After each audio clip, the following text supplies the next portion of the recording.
Line by line description को समझेंगे और इसको समझेंगे कि इसमें क्या है। तो ये एमपी टेट के लिए भी इम्पोर्टेंट है और क्लास 9th के सेकंड पोएम है, तो 9th के बच्चों के लिए भी इम्पोर्टेंट है। तो चलिए पोएम को पढ़ते हैं, लेकिन पोएम को पढ़ने से पहले मैं उन साथियों से निवेदन करना चाहता हूं जिन्होंने मेरे चैनल को सब्सक्राइब ना किया हो, प्लीज चैनल को सब्सक्राइब कर लें। तो सबसे पहले मैं बताना चाहता हूं कि इस पोएम को लिखने वाले हैं सुब्रमण्यम भारती। विंड नाम की जो पोएम है ये बेसिकली लिखी हुई थी तमिल लैंग्वेज में, जो कि सुब्रमण्यम भारती जी ने लिखी है और इसको ट्रांसलेटेड किया है ए.के. रामानुजन ने।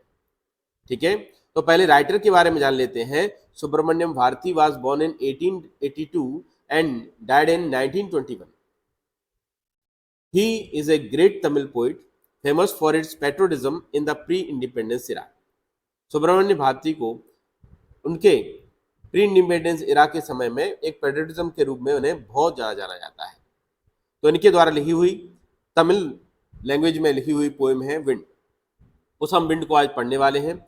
इसको कन्वर्ट किया है ए.के. रामानुजन ने, जो कि एक कन्नड़ पोइट है, इंग्लिश पोइट है, कन्नड़ एंड इंग्लिश पोइट है, जो ट्रांसलेशन के लिए बहुत ज्यादा प्रसिद्ध है। तो उन्होंने बहुत ही सुंदर इसको लिखने का कार्य किया है। हमारी पोएम है विंड। आइए आज हम विंड पोएम को पढ़ने वाले हैं, समझने वाले हैं, इसके लाइन बाय लाइन डिस्क्रिप्शन को समझेंगे कि कवि हमसे क्या कहना चाहता है, कवि विंड के बारे में क्या कहना चाहता है और हमसे क्या कहना चाहता है कि भाई विंड के साथ हमें क्या करना चाहिए, क्या नहीं करना चाहिए। तो इस कविता में कवि विंड से बातें करते हुए बता रहा है कि भाई विंड से कह रहा है, कुछ कहना चाहता है। विंड से क्या कहना चाहता है? The wind blows strongly and causes a lot of destructions. वह कहना चाहता है कि जो हवा है, हवा तीव्र गति से बहती है और इसके कारण से बहुत ज्यादा क्या हो जाता है, डिस्ट्रक्शन हो जाता है, तबाही हो जाती है। How can we make friends with it, हम इसके साथ किस प्रकार से दोस्ती कर सकते हैं। तो इसी बात को आज हम इस पोएम के माध्यम से पढ़ने का कार्य करेंगे, समझने का कार्य करेंगे। तो सबसे पहले कवि किससे कहता है? कवि से, हवा से कहता है, विंड से कहता है, हे हवा, हे विंड, कम सॉफ्टली। हे हवा, धीरे धीरे बहा करो, धीरे धीरे चला करो, तीव्र गति से नहीं। अगर तीव्र गति से चलोगी तो क्या हो जाएगा? डिस्ट्रक्शन हो जाएगा, लॉट ऑफ डिस्ट्रक्शन हो जाएगा। इसलिए तुम धीरे धीरे से बहा करो, धीरे धीरे से चला करो। Don't break the shutters of the window. कवि कहता है देखो भाई, तुम तेज चलती हो और तेज चलने के कारण क्या हो जाता है, खिड़कियों के पर्दे, खिड़कियों के दरवाजे टूट जाते हैं। इसलिए तुम क्या है, खिड़कियों के दरवाजे ना तोड़ा करो। डोंट स्कैटर्स द पेपर्स, और जो पेपर्स रखे हुए होते हैं घर में, कागज रखे हुए होते हैं, उन्हें मत फैलाया करो। स्कैटर्स का मतलब होता है फैलाना। तो उनसे कहता है, अरे हवा, ए हवा, तुम इतनी धीरे धीरे चला करो, तुम इतनी तेज मत चला करो। तेज चलने से क्या है, चारों तरफ बर्बादी होती है। तुम क्या है, पेपर को मत फैलाया करो। Don't throw down the books on the shelf, और तुम जब तेज चलती हो तो अलमारी में रखी हुई किताबें जो हैं वो किताबें नीचे गिर जाती हैं। इसलिए तुम इन किताबों को भी मत फेंका करो। There look what you did, देखो तुमने क्या कर दिया। You threw them all down, देखो तुमने सारी की सारी किताबों को उठा के नीचे पटक दिया है। देखो तुमने क्या किया है। किससे बात कर रहा है कवि? कवि हवा से बात कर रहा है और कह रहा है देखो तुमने क्या किया है, तुमने सारी की सारी किताबों को नीचे फेंक दिया है। You tore the pages of the books, तुमने क्या किया है, तुमने किताबों के पेज फाड़ दिए हैं। You tore the pages of the books, तुमने किताबें जो है उन किताबों के पेजेस को फाड़ दिया है। टॉर माने फाड़ देना है। तुमने किताबों के पेजेस को फाड़ दिया है। यू बॉट रेन अगेन, देखो तुम फिर से क्या है, वर्षा को फिर से ले आए। जब तीव्र तीव्र हवाएं चलती हैं तो हवाओं के चलने के साथ साथ क्या आ जाती है, बारिश आ जाती है। तो उसे कहते हैं अरे देखो तुम फिर से क्या है, बारिश को ले आए। यू आर वेरी क्लेवर, तुम बहुत ही चालाक हो। At poking fun at the weaklings, poking का मतलब होता है मेक फन। तो उससे कहता है तुम बहुत ही चालाक हो, तुम बहुत ही चतुर हो। कौन?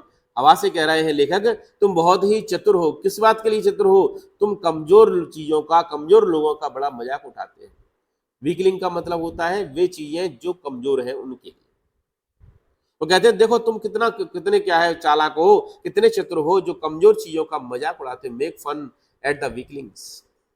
फ्रेल क्रम्बलिंग्स हाउसेस, तुम क्या करते हो, तो फ्रेल यानी कमजोर, क्रम्बलिंग यानी जर्जर घरों को क्या है हिलाने का कार्य कर देते हैं, उनको क्या हिला देते हैं। जब तीव्र हवाएं चलती हैं तो पुराने घर जो होते हैं, जो जर्जर घर होते हैं, वो जर्जर घर क्या कर जाते हैं, गिर जाते हैं, उनको नुकसान हो जाता है। तो वो कहता है कि तुम क्या करते हो, तुम क्या है जब तीव्र गति से चलते हो तो क्या है जो कमजोर घर हैं वो हिल जाते हैं। क्रम्बलिंग डोर्स जो कि दरवाजे हैं, टूटे फूटे पुराने दरवाजे हैं, पूरा crumblings rafters, crumblings woods, crumblings bodies, crumblings lives, crumbling hearts, सब कुछ तुम तोड़ फोड़ देते हो। जितने भी कमजोर चीजें हैं, राफ्टर्स हैं, जितने भी लकड़ियां हैं, जितने भी पेड़ हैं, जितने भी लोग हैं, बॉडीज का मतलब यहाँ पर लोगों के लिए ह्यूमन बॉडीज की बात कही गई है। क्रम्बलिंग लाइव्स जीवन को और हृदय को कांप देते हो। तुम जब चलते हो, तीव्र गति से चलते हो, तो चारों तरफ क्या है सब चीजें डर के मारे कांपने लगती हैं।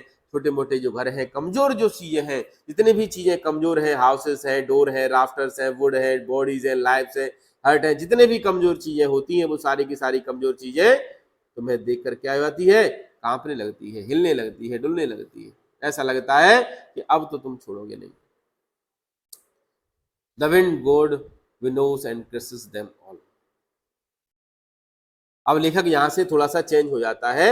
यहां से चेंज होने के बाद वो किससे कह रहा है, लेखक हम सब लोगों से कह रहा है। किससे कह रहा है, जितने भी श्रोता हैं, जितने भी पढ़ने वाले लोग हैं, जितने भी इसको रीड करने वाले लोग हैं, इस पोएम को, हम सबसे कह रहा है। The wind god winnows and crushes them all. हवा जो है, हवा के जो देव हैं, हवा के देव कौन है, पवन देव जो है, पवन देव क्या करते हैं, हर चीज को तबाह करने का, हर चीज को खत्म करने की ताकत रखते हैं। लेकिन इसके साथ साथ वो एक और काम करते हैं, विनोज। विनोज वे व्यक्ति होते हैं जो लोग मजबूत होते हैं, जो लोग शक्तिशाली होते हैं, जो लोग कठिन परिस्थितियों में भी संघर्ष करने का कार्य करते हैं, उनके साथ सही करने का काम करते हैं, और जो कमजोर होते हैं उनको कुचल देने का काम करते हैं। इसलिए हमें क्या करना चाहिए, he want do what you tell him. कभी कहते हैं अरे वो वह नहीं करेगा, हवा वह नहीं करेगी जो हम उससे कहते हैं, हवा वह नहीं करने वाली जो हम उससे कहते हैं। हम उससे कहेंगे कि भाई धीरे में बहो, वो नहीं सुनने वाली। इसलिए हमें क्या करना पड़ेगा, so come let's build a strong homes. इसलिए आओ चलो हम सभी लोग अपने अपने घर जो है मजबूत बनाते हैं। अगर तीव्र हवा आएगी भी तो भी हमारे घरों को नहीं हिला पाएगी। Let's join the doors firmly. चलो आओ हम अपने जर्जर दरवाजों को मजबूत बनाएं और उन्हें अच्छी तरीके से मजबूती से क्या है उनको लगाएं, ज्वाइंट कर दें अच्छी तरीके से। जब तीव्र हवा आए भी तो गेट को, दरवाजों को तोड़ नहीं पाए। Practice the firm the body. और हमें क्या करना चाहिए, और हमें अपने शरीर को मजबूत बनाना चाहिए। Practice to firm the body. हमें अपने फर्म का मतलब मजबूत, हमें अपने शरीर को भी मजबूत बनाने के लिए क्या करना चाहिए, हमें दौड़ धूप करनी चाहिए, एक्सरसाइज करनी चाहिए, जिससे हमारा क्या हो सके, हमारी बॉडी, हमारा शरीर मजबूत बन सके। Make the hearts steadfast. और हमें अपने हृदय को भी मजबूत बनाना होगा उन सभी चीजों से जिन चीजों से हम डरते हैं। Do this and this winds will be friend with us. अगर हमने अपने आप को मजबूत बना लिया, अपने घरों को मजबूत बना लिया, अपने दरवाजों को मजबूत बना लिया, अपने शरीर को मजबूत बना लिया, अपने हृदय को मजबूत बना लिया, तो देख लेना एक ना एक दिन ये हवा हमारी दोस्त बन जाएगी। The wind blows out weeks tries. हवा जब चलती है तो कमजोर चीजों को ही परेशान करती है, मजबूतों से कुछ नहीं कहती। He makes strong fires roar and flourish। याद रखना क्या करती है, हवा जो होती है वो छोटी सी चिंगारी होती है, छोटी सी क्या है आग होती है, उसे बुझा देती है। लेकिन अगर थोड़ी सी मजबूत आग है, उस आग पर जब हवा लगती है तो वो क्या हो जाती है, और ज्यादा क्या है आग बढ़ जाती है। तुमने देखा होगा छोटा सा कहीं पर आग जल रहा हो और उस पर क्या है जब हवा चलती है धीरे धीरे और तेज हवा चले तो वो आग और ज्यादा फैल जाती है। लेकिन बहुत ही कम हो तो क्या करती है, उसे बुझा देती है। इसलिए हमें कम से कम इतना तो अपने आप को रखना ही होगा कि हमें बुझने की स्थिति में नहीं आना है, हमें एक ऐसी स्थिति में आना है जहां पर हम बढ़ें। तो जिस प्रकार से हवा तीव्र चलकर क्या करती है, अपनी लपटों को बढ़ा देती है और उसे क्या और ज्यादा मजबूत बनाने का कार्य करती है। जिस प्रकार से आग में थोड़ी सी हवा चल जाए तो हवा तेज हो जाने पर आग भी बहुत तेज हो जाती है। उसी प्रकार से हमें अपने आप को, शरीर को, अपने आप को मजबूत बनाना होगा, जिससे क्या है, हवा हमें क्या करे, हमारे साथ और हमें बढ़ाने का कार्य करे। हिज फ्रेंडशिप इज गुड, हवा के साथ मित्रता करना एक बहुत ही अच्छी बात है। We praise him every day, और जब हम खुद मजबूत बन जाएंगे तो हवा हमारा कुछ नहीं बिगाड़ पाएगी, फिर हमें हवा अच्छी लगने लगेगी। फिर हम हवा से ये नहीं कहेंगे कि हवा तुम धीरे बहो, ये हवा तुम ऐसे चलो, ऐसे करो, ये नहीं कहेंगे। इसलिए हम हवा की प्रशंसा करेंगे। तो इस प्रकार से हमने क्लास 9th की सेकंड पोएम पढ़ी। उम्मीद है सबको समझ में आई होगी, जो आपके एग्जाम के लिए भी इंपॉर्टेंट भी हो रहेगी। लेकिन मैं सबसे एक बार और कहना चाहता हूं कि प्लीज वीडियो को पूरा देखा करें और चैनल को सब्सक्राइब ज्यादा से ज्यादा करें। सब्सक्राइबरों की संख्या कम है, नॉन सब्सक्राइबरों की संख्या ज्यादा है। प्लीज सब्सक्राइब ज्यादा करें। Thank you very much.